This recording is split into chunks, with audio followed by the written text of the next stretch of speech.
Na realidade, o terapeuta integral, ele tem uma visão, ele tem uma ferramenta que é chamada AQUAL.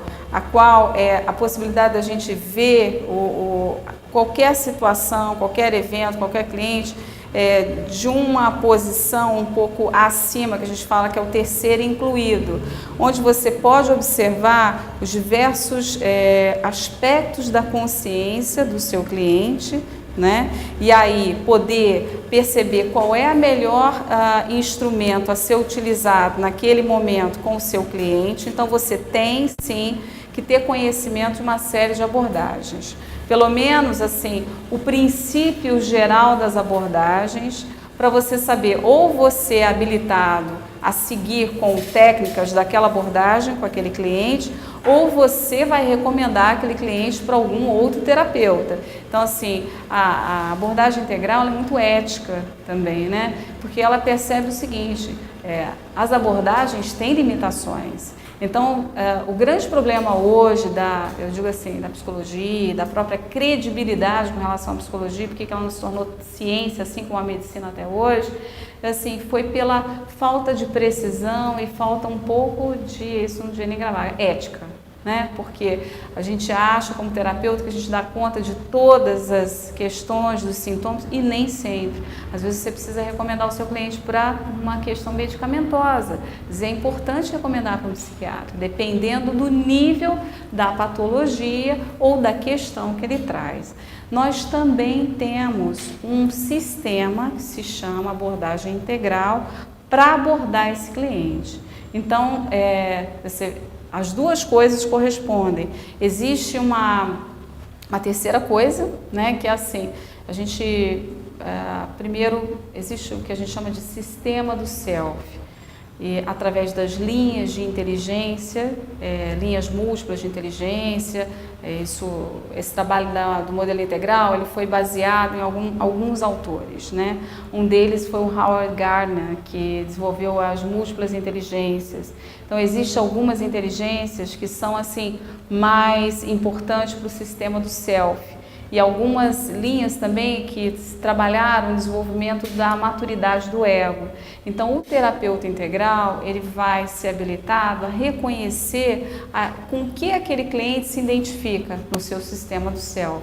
Então, uma série de recursos apropriados da abordagem para você poder reconhecer, então usar recursos dessas terapias. O terapeuta, como o cliente, é incentivado a meditar. Então, a meditação não são duas práticas fundamentais e que aí são duas coisas que acontecem dentro dessa abordagem. Uma é o tempo todo essa confrontação com as projeções, com o inconsciente, né, com aquilo que a gente afasta para fora de nós, aquilo que é desconfortável, são as nossas polaridades, que não são desejadas.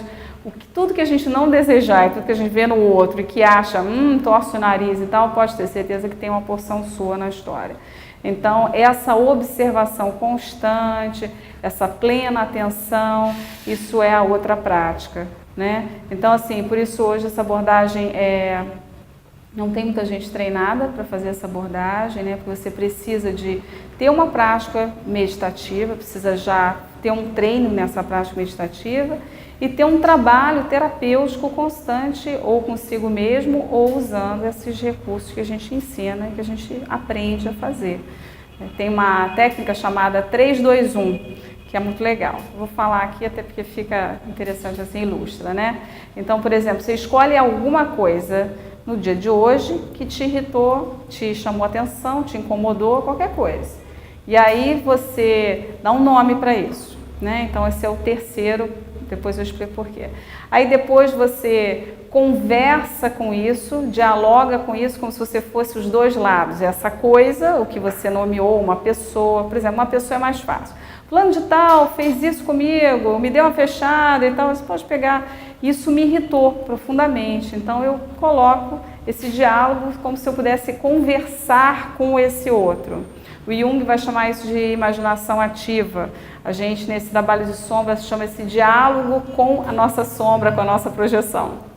E é muito engraçado, porque no início as pessoas não acham que isso é esquisito, não querem fazer, e os resultados são incríveis. E o terceiro passo, você passa a ser aquilo que te incomodou. Então você dá voz àquilo e aí você depois honra o que é seu daquilo. Então esses 3 passos, o que acontece com isso? Você confronta as suas projeções e desarticula uma energia que você aloja para fora de você, né? Porque assim, a psique, ela tem um quanto de energia, né? Desde o seu nascimento até a morte, você nasce, por exemplo, com 100 unidades de energia. E aí a cada projeção dessa é menos 10 unidades de energia que você vai alojando nos porões do seu inconsciente. Então, quando a gente fala assim, como é que você vai transcender? Como é que você vai ser uma pessoa mais amorosa, mais generosa, menos apegada? Quer dizer, você precisa de toda essa energia que ficou no porão. Por isso você precisa estar confrontando constantemente o seu porão, né? Então, isso é uma das... E meditar seria uma forma de você poder olhar para o porão sem estar nele. Vamos dizer assim, se distanciar do porão e poder olhar um pouquinho e falar, olha só isso aí, como é que eu sou também.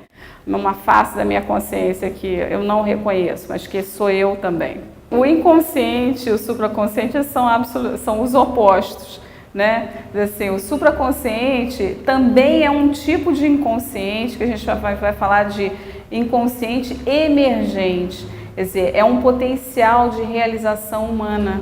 Na realidade, todos nós, segundo isso, é uma coisa que a gente herdou da era pré-moderna, todos nós temos potenciais de iluminação, potenciais de estar desperto, de mente desperta.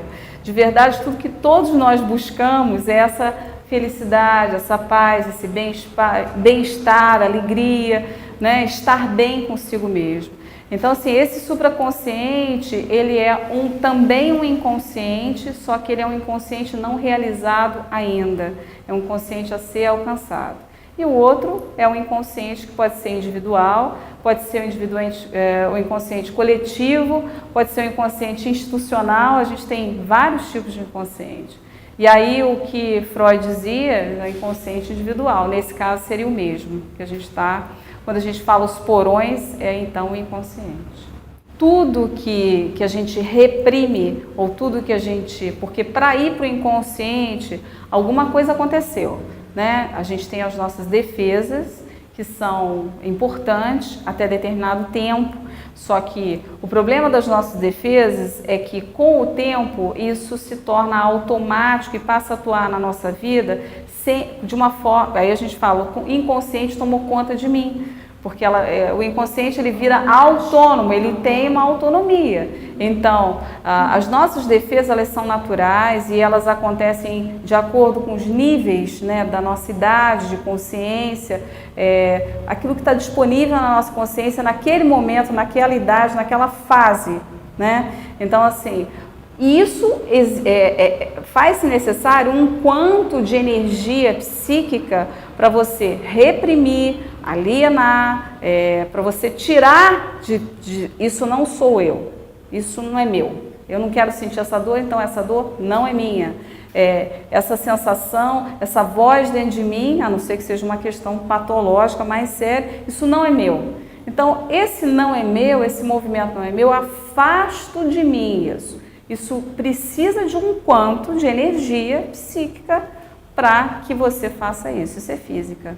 A prática da vida integral, como eu falei, não é só a prática do 3-2-1, de estar investigando a sua sombra, confrontando o seu self, seu falso self, né? Ou os aspectos da consciência que são menos conhecidos em você, as projeções, mas também uma prática de corpo, uma prática de mente e uma prática de espírito. Que aí você pode escolher qualquer prática de espírito e aí não tem nada a ver com religião também. Mas então são módulos essenciais para que haja transformação da consciência. Não é possível transformar a consciência somente com o trabalho psíquico. É importante que você trabalhe seu corpo, desde a parte aeróbica, desde a parte da resistência, da flexibilidade, da parte muscular, da questão alimentar, tudo isso é o que o modelo integral vai contemplar. E a mente também, para você perceber que existe uma consciência individual, existe uma cultura, que a gente está imerso nessa cultura, existe um nível de relação, né, a família, e existe um sistema, um meio ambiente, a gente está inserido nessas consciências. A prática da vida integral, ela vai trabalhar a sua dimensão do seu ser autêntico, daquele silêncio, do seu espaço interno, da sua harmonia, da sua serenidade, da sua presença, né? Então, seria a prática do espírito. Na realidade, o que o terapeuta, como também a outra pergunta foi feita, teria que estar trabalhando, então, nessas dimensões para que ele possa se tornar um terapeuta melhor, né? Uma pessoa melhor, com certeza. Então, a prática da vida integral é uma prática da vida, né? Uma prática em casa, é com a família, é com os amigos, é na rua, é com tudo. Então, a abordagem integral, ela requer do terapeuta muito esforço e muito trabalho, porque ele vai ter que fazer um trabalho profundo com ele mesmo.